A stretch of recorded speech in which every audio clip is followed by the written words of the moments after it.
Welcome back everyone to another YouTube video. So I thought today, as a good introduction, I might do a little bit of a tier list, showing a lot of the biggest fantasy series around, just to give you guys a good idea of where I stand in literature, what I enjoy, what I really love, and what I'm not quite as big on. These are all series I've read at least one book of. Most of them I've read the whole thing of. And I've read a lot more books other than this, but I'm just gonna stick with series. So I'm gonna just not be doing any standalone books. You won't see any Neil Gaiman on here, even though I love Neil Gaiman. And there are a lot of other series I'm gonna miss, whether just because I forgot to include them or because I haven't read them. But here are some of my thoughts on these books. First up, we've got Harry Potter.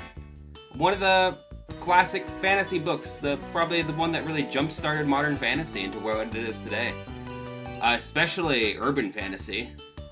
Wouldn't be anywhere near what it is right now without Harry Potter. It did a lot for the academy setting as well. There are a lot of flaws about Harry Potter, but there's a reason why it's as popular as it is. And, you know, it's really special to me. It helped me a lot growing up. It really helped me get into the genre, just as I'm sure it helped many, many other people. So I'm going to put an A. I really love Harry Potter. It will always have a special place in my heart. Next up, we've got the Cradle series. This is one that's probably going to be a little less known. So Cradle starts off pretty B or C, but it gets these S moments. I'm going to put it either top B or bottom of A. Cradle's really good if you just want a power fantasy where you start at nothing and you just watch the character just slowly, grueling, get his way up to the top of the food chain. I'm gonna put it in B.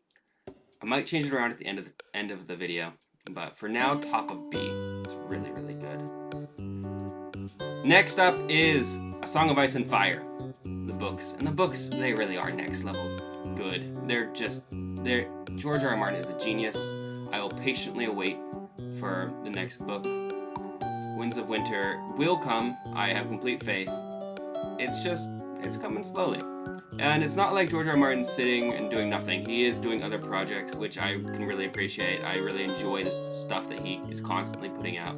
I really want to read Wild Cards. I haven't really touched Wild Cards. I know he has a big influence on that. But Song of Ice and Fire's going in S. The character development is second to none. It's got some of the best characters I've ever read. And the way that he interweaves plots is also just genius. He just does it in such a remarkable way. Next up, another book about dragons, Eragon. Eragon was really important to me as a kid. I really loved it as a kid. Doesn't hold up. It took a lot from other, I would arguably say better books, but it is still really good, and it does what it does really well. It introduces people into the fantasy genre and gets them attributed to tropes and things like that I don't know, are just exciting. You just fall in love with this world. I think the first two books are pretty strong, and they get progressively more meandering and weaker. I wasn't as big of a fan of the third and fourth book, but that also could be because I started when the second book had just come out, and so I read the first two books a lot, but by the time the third and fourth books started coming out, I'd already read a lot of other fantasy books, epic fantasy books, so maybe that is also part of it. Maybe it isn't actually a drop-off in quality, but rather just a problem with me.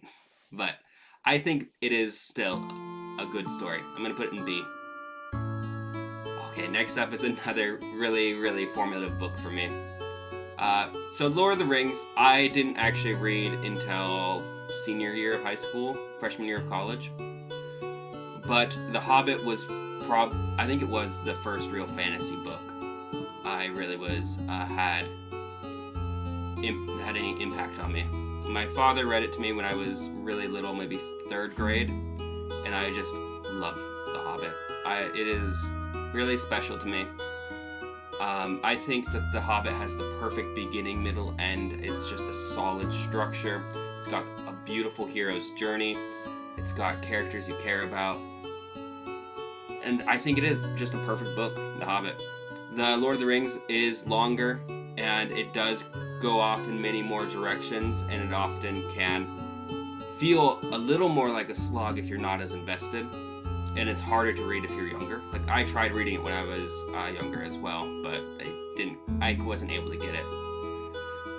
But it is a beautiful series of books as well. But I still think The Hobbit's better, but that's an unpopular opinion. That's just me.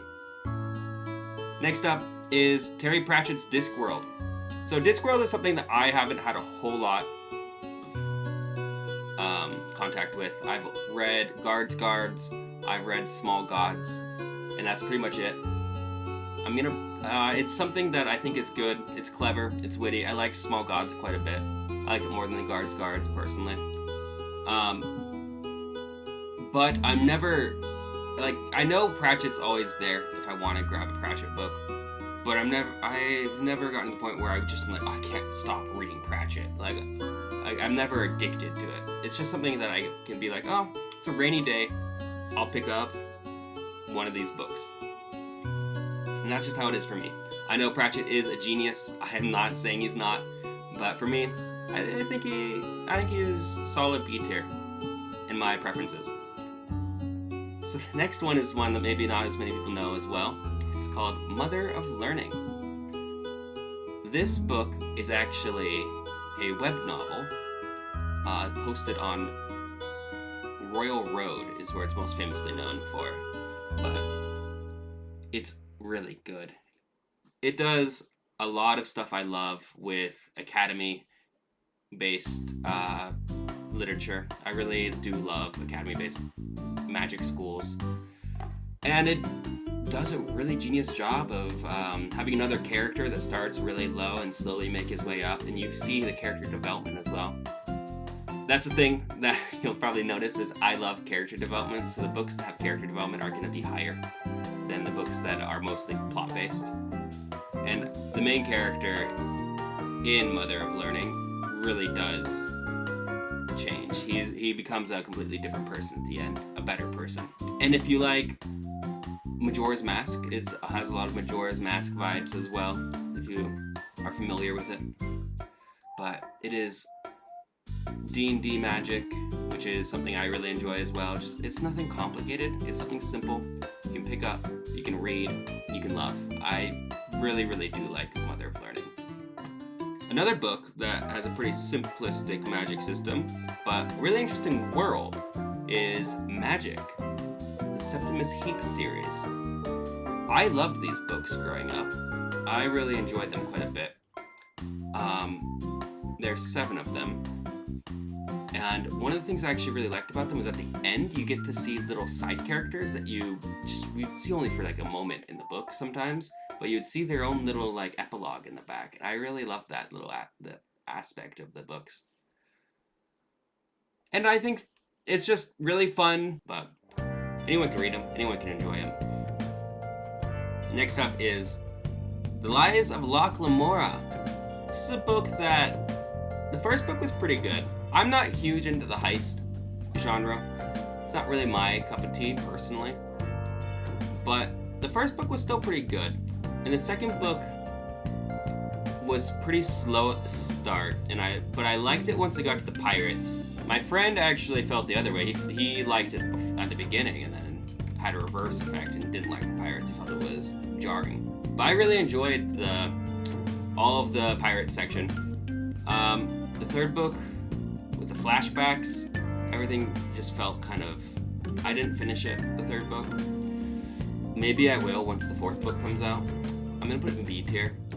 It is really good if you want a heist series, but I'm just not that invested in heist series.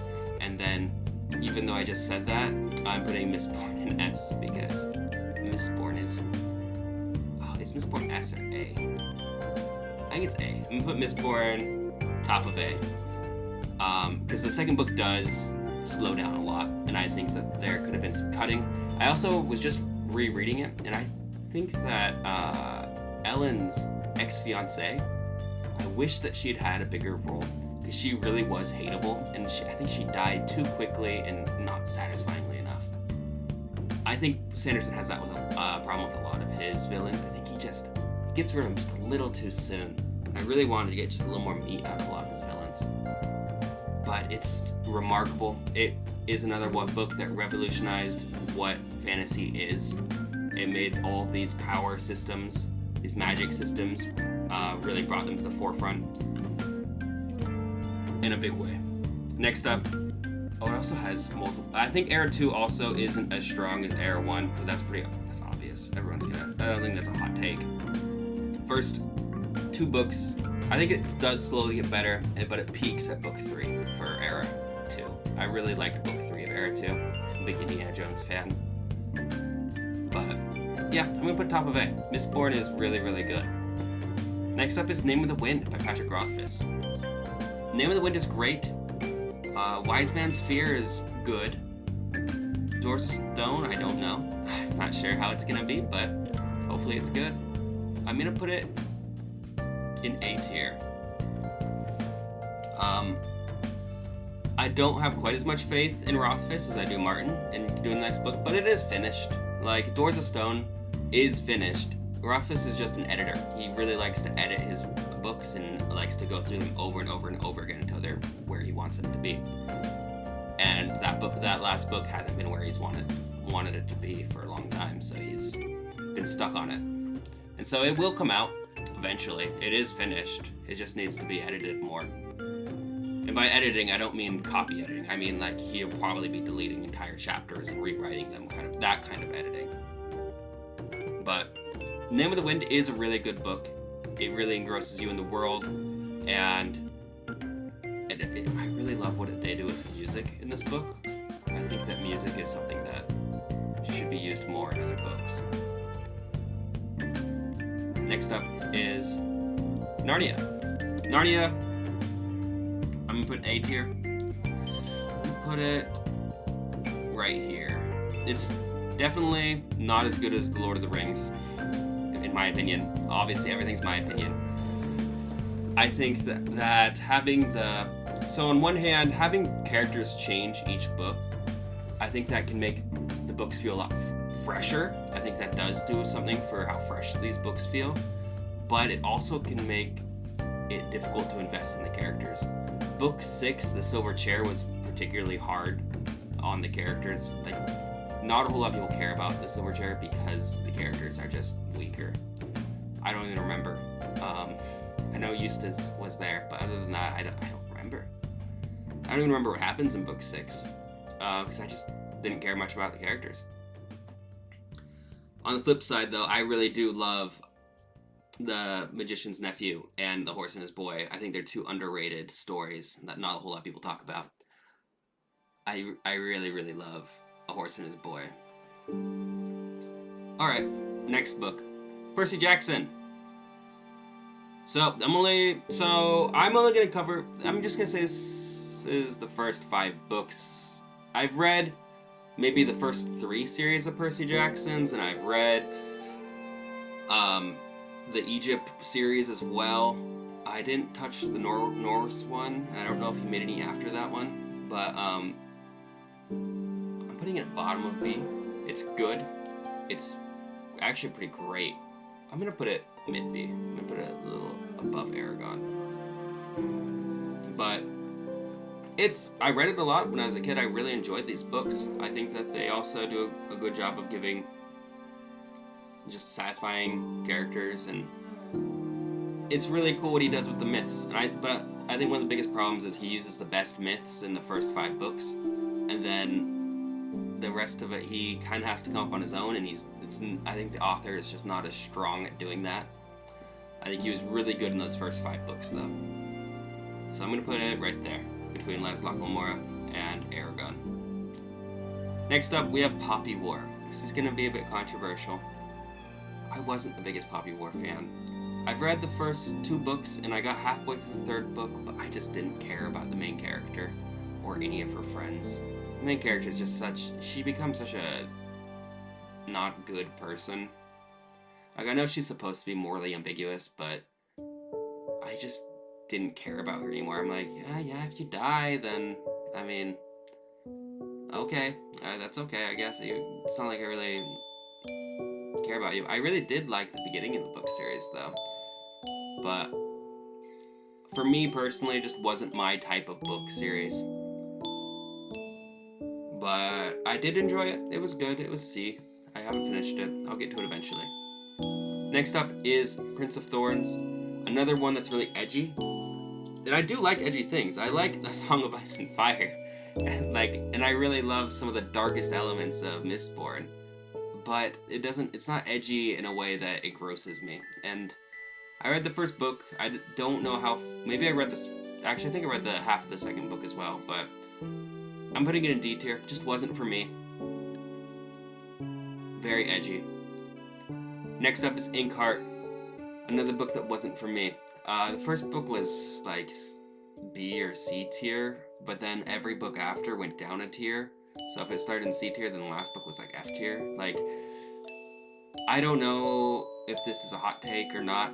Nobody's talked about this book in years, it seems, but Inkheart I'm putting in D tier. And I think there is a reason why you don't hear a whole lot about it, because people just don't really care about Inkheart. It didn't have a lasting effect on people.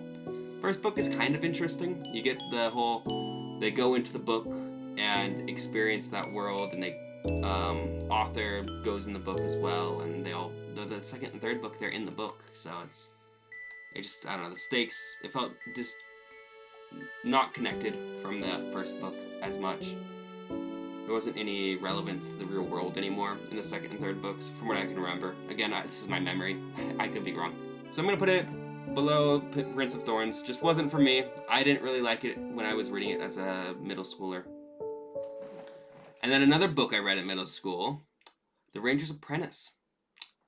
This series was okay. It was an okay series. I don't remember much of what happens. So that speaks loudly for it. The fact that I don't remember much from it. I liked his dog. He got a dog in one of the books, and I really liked that. I liked what they did with him having to get weaned off drugs. I thought that was really interesting as a kid. Like, seeing him, he couldn't go cold turkey. He had to wean himself off the drugs, and I thought that was really interesting. But I just don't remember a whole lot from it. And I think the first book wasn't the strongest either. I read quite a few. I probably read 5 or 6 of them. But I couldn't tell you what happens. I even actually read the spin-off. There was a spin-off series, and I read the first book of that as well. Next book series is Realm of the Elderlings. So I've been down here for a bit. So let's bring it back up here. Like, Robin Hobb is a genius. I love these books. I think Fitz and the Fool I think they are my favorite book series. I love those last 3 books. I think that B is such a great character, and you get to see Fitz really develop as a father, and I really love those last 3 books.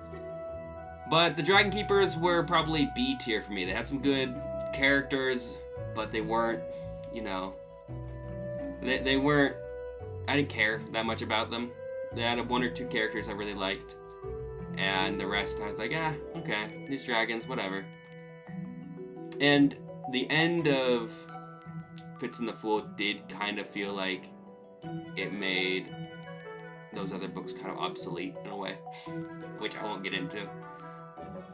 The rest of the series, the other 3, I would say are all A tier, and so I'm going to average it out and put it top of A tier. Because Fitz and the Fool are it's just so good. I love that series. Fitz has a special place in my heart. Next up is, you know it, you love it, it's Stormlight Archive. Stormlight Archive, so I think the first 2 books are magnificent. I have some problems with Shallan. It's not really with Shallan as much as other people's interactions with Shallan, I've come to realize. Because, I won't get into that here. But I think that Shallan does get a lot better in the next 2 books. However, I think that the plots get weaker in the next 2 books. Mostly the in Oathbringer, I think that Dalinar's plot, his backstory, genius. Some of the best in fantasy. But then Kaladin wandering through Shadesmar, not as engaging.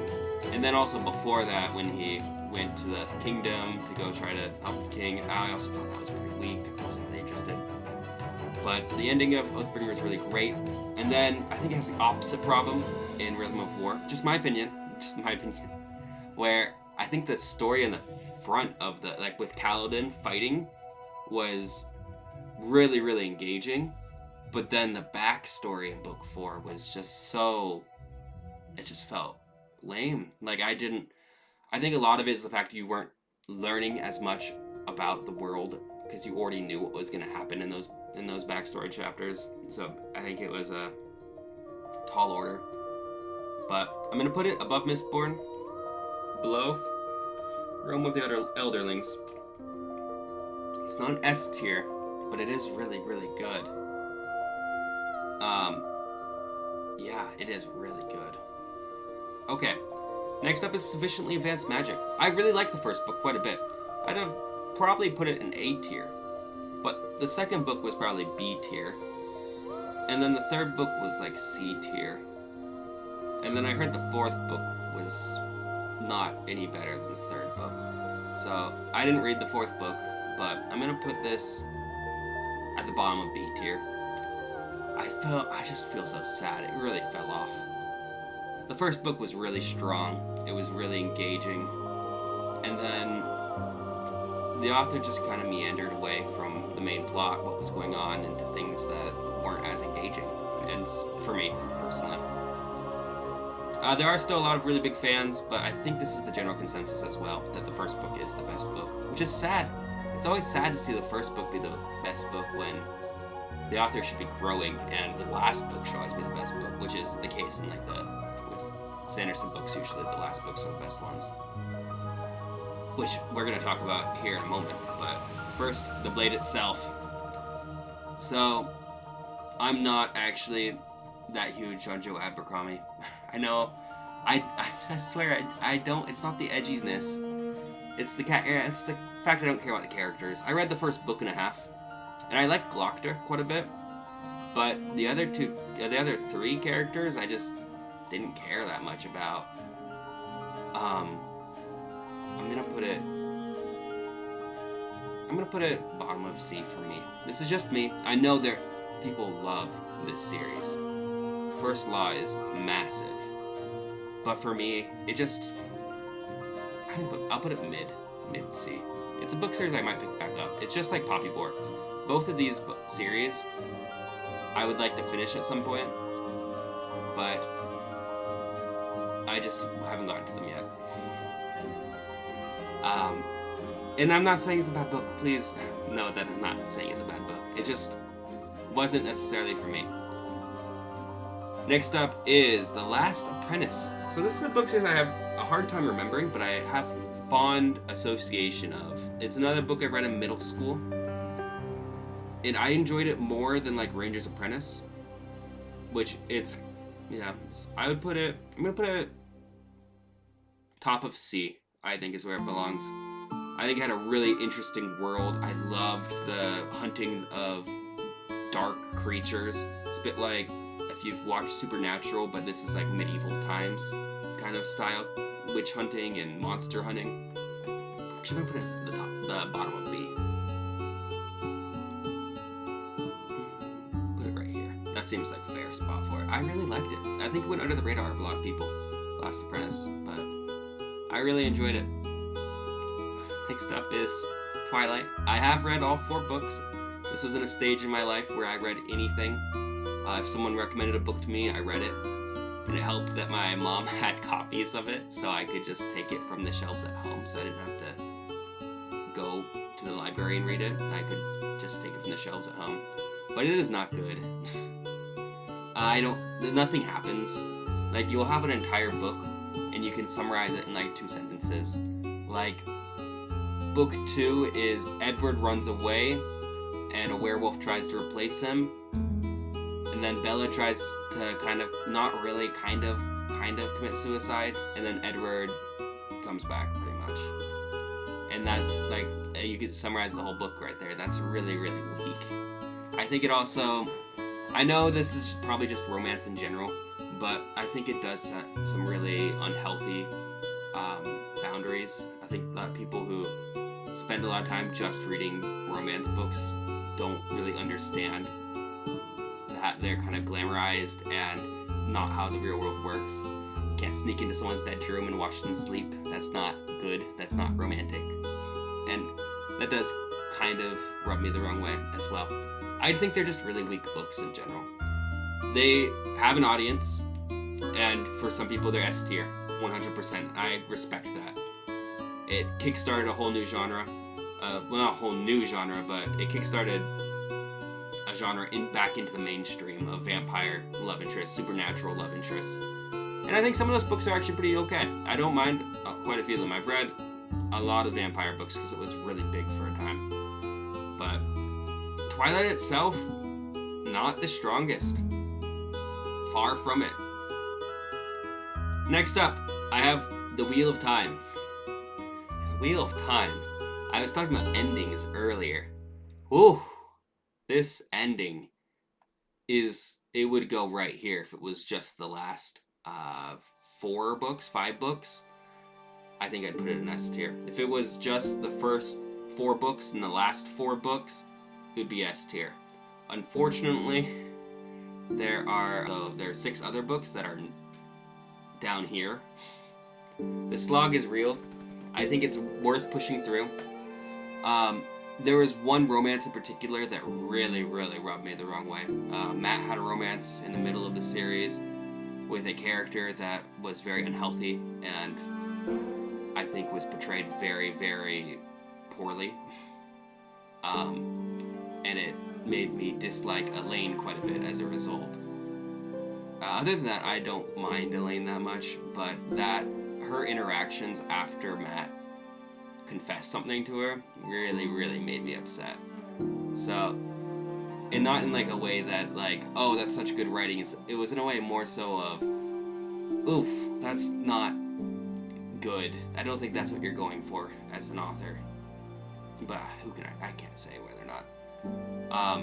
It put me off the books for a long time. I stopped reading them because of that romance. I stopped reading for several years, but I'm so glad I picked them back up because those last 4 or 5 books are just marvelous. They're beautiful. I'm gonna put it right between Mistborn and I think that's fair. I think that as a whole, it fits right there in A tier. They really have some amazing moments in those books. And that epilogue as well. Oh, it's beautiful. Really, really good. The prologue of the first book and the epilogue of the last book are really both phenomenal. Next up is a book that I think I read in my freshman year of high school. Made me a bit uncomfortable, but I read the next 4 books for some reason, so I've read like 5 of these books. I don't remember much what happens, but what I do know is that it's just a Wheel of Time copy, but a lot worse. I'm putting it in D tier. I read them, so I must have liked them, but I don't have any fond memories of the Sword of Truth series. And there's definitely an audience, and I'm probably angering them by putting it so low, like I have for all of these books that I've put pretty low. But it just, again, not for me. It felt like it did a lot of tropes. And whereas Eragon, I felt like did them in a way that introduced you to the genre, this one felt like a way that was supposed to be for adults who knew the fantasy genre, especially since it did some like really kind of weird stuff towards the end of the first book. But yeah, I'm putting it in D tier. I just feel like it didn't execute the things that other Chosen One storylines have done better. And then lastly, we're gonna end on a good note because we got Earthsea. Who doesn't love Earthsea? I'm putting it mid A tier, right next to Harry Potter. I think it deserves that spot right next to Harry Potter. Maybe, yeah, I'm gonna put it right next to Harry Potter and Mistborn. I haven't read all of them. I've read 3 of them. Each, like, they're books I pick up on a rainy day, read in one sitting, and I'm just happy about. But I'm never like, I need another Earthsea book. But they're lovely. They're really good. And if you haven't read them, then pick them up. It's just a bit more whimsical. That's what I like. I really like whimsical books. Maybe you can tell the fact I have like Mother of Learning up here, and Earthsea, and Harry Potter. Like, I really do love whimsy. And I think these kinds of books, Magyk also, a lot of whimsy that I just really love. Alright, hopefully this gives you a good idea of what kind of book series I like, where I kind of stand in the fantasy genre. Again, this isn't everything I've read, but it's a chunk of what I've read. Give me some comments down below of what things you'd recommend based on my favorites. Maybe I surprised you, maybe I talked about some books you didn't know, maybe I talked about some books that you think are very overrated. You're welcome to tell me in the comments. If you're mad about something, it's okay, you can talk about it. You can give your argument about why you really love the first Lost series, because there is definitely an argument to be had for why it's really good.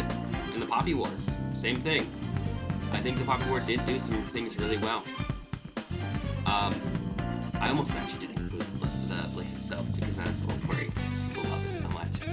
But let me know your guys' thoughts down below. Thanks for stopping by. Hope to see you in future videos. See you later. Bye-bye.